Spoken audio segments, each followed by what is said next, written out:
Hey, this is Math Minutes Pro with Dr. Harrison. Today we will talk about how to add fractions with different denominators. So let's first, I'd like to make mention of different parts of the problem and vocabulary that I'm going to mention.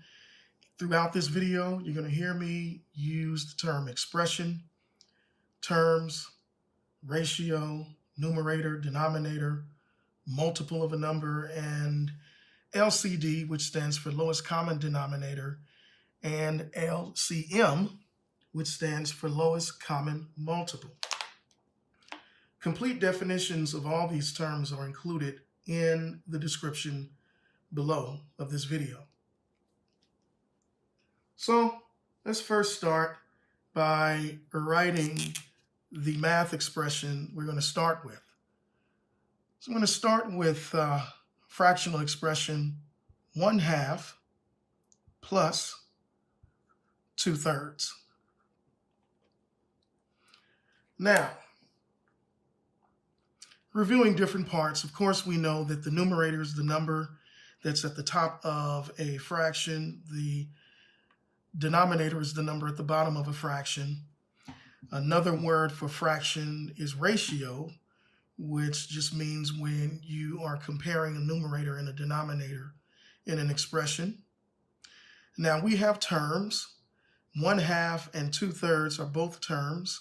Terms are separated by addition or subtraction. Also, we notice that this is a math expression.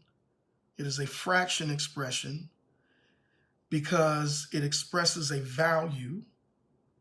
Now, we do not call this an equation because we do not have any equal sign in this math sentence.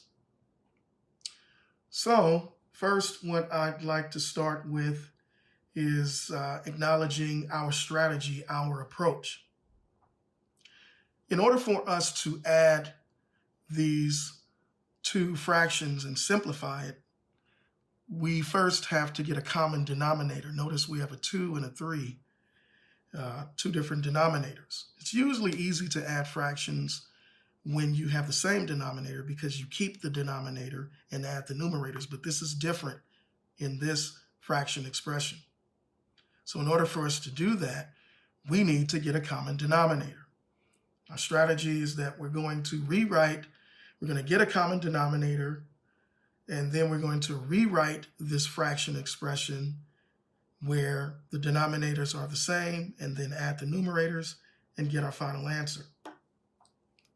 So let's start first by finding the common multiples. So a multiple is nothing more than a number that is a product that's generated by multiplying a number by counting numbers, 1, 2, 3, 4, etc.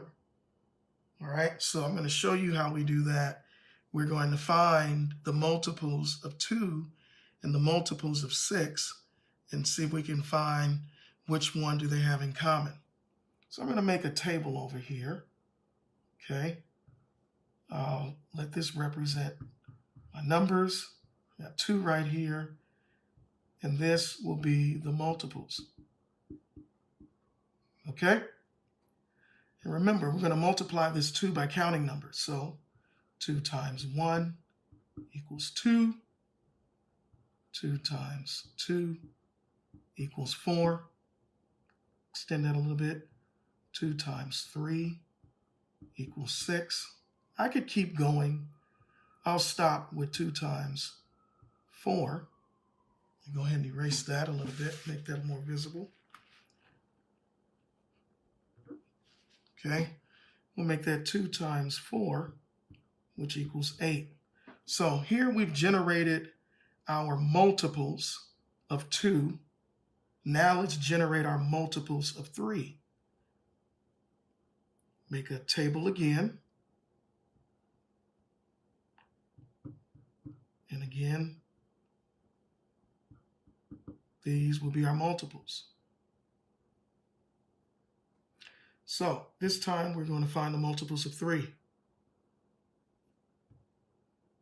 3 times 1 equals 3.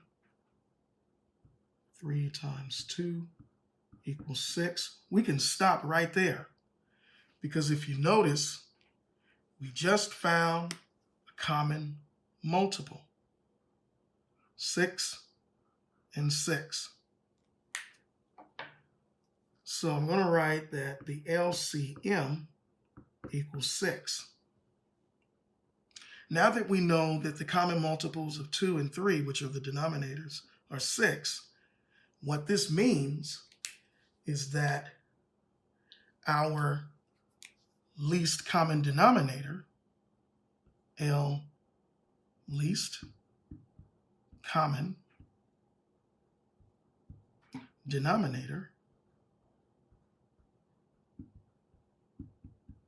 and we'll abbreviate that LCD, our least common denominator is going to be 6. Great. We are now, so we have to do all of that prep work so that we can now prepare to add these two fractions, simplify them, and get a final answer. So we're going to use a strategy called Giant 1 to help us get the common denominator. The first thing I'm going to do is bring this fraction down, 1/2 plus 2/3. And I am going to multiply each fraction by a number that will help me, a value that will help me get a 6 in the denominator. So I'm going to call it Giant 1. So I'm going to do something like this. All right. So in order for me to get a denominator here for this fraction that's equal to 6, I'd have to multiply that 2 by 3. But in order to not change the value of this fraction, I have to multiply this whole fraction by 3/3. Okay, so I'm not changing the value of this fraction. The form of the fraction will change, but the value will be the same. Same thing over here. I ask myself, what can I multiply this denominator by to get the LCD of 6? You're right. I can multiply that denominator by 2. So let's get our Giant 1 over here. I call it Giant 1 because 3 divided by 3 is 1. Anytime you multiply 1 by the number stays the same. So we're going to multiply this fraction by 2/2. Excellent. Now we are ready to rewrite the fraction one more time. So when you're multiplying fractions, you multiply numerator times numerator. So that's going to be 3 times 1 over denominator times denominator, which is 3 times 2. And that's plus, same thing here, numerator times numerator, which is 2 times 2, over denominator times denominator, which is 3 times 2. Excellent. I'm going to put an equal sign there just to know that we are simplifying this math expression. Now, let's prepare to move forward with the next step. 3 times 1 is 3 over 3 times 2, which is 6, plus 2 times 2 is 4 over 3 times 2 is 6. Wonderful. We're successful.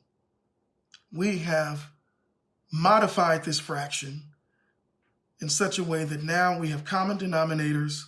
We can now add this fraction. Nice.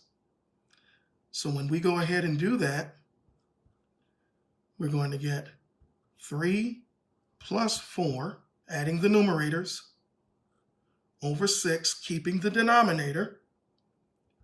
And our final answer is 7/6. Wonderful. I always like to circle the answer, especially when you have a lot of math. Your teacher wants to know that you know what the final answer is. All right. So let's see what we've done. We started over here in attempting to add this original fraction 1/2 plus 2/3.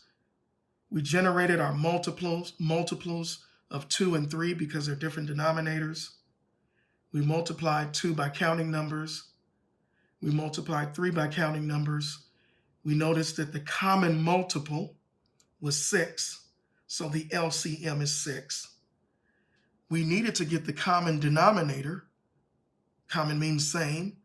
So then we found that our least or lowest common denominator is 6. All right? And as you can see, that lowest common denominator is right there. All right? Then we use the strategy of giant 1, where we multiplied each fraction by a value that would give us a common denominator of 6. We asked, what can we multiply 2 by to get 6? The answer was 3. So we multiplied this entire fraction by 3/3, which is really 1. That's why we call it giant 1. We asked ourselves, what can we multiply this fraction by to get 6? The answer was 2. So we multiplied this entire fraction by 2/2. Then in multiplying fractions, we multiplied numerator times numerator over denominator times denominator for both of these fractions. We got our values simplified here. When you're adding fractions with the same denominator, you keep the denominator, add the numerators, and our final answer is 7/6. Thank you for watching. If you found this video helpful, remember to like, comment, and subscribe. And don't forget to check out my Patreon page in my video description below. On my Patreon page, you can get access to exclusive math lessons, study tips, live Q&A, and more. See you next time.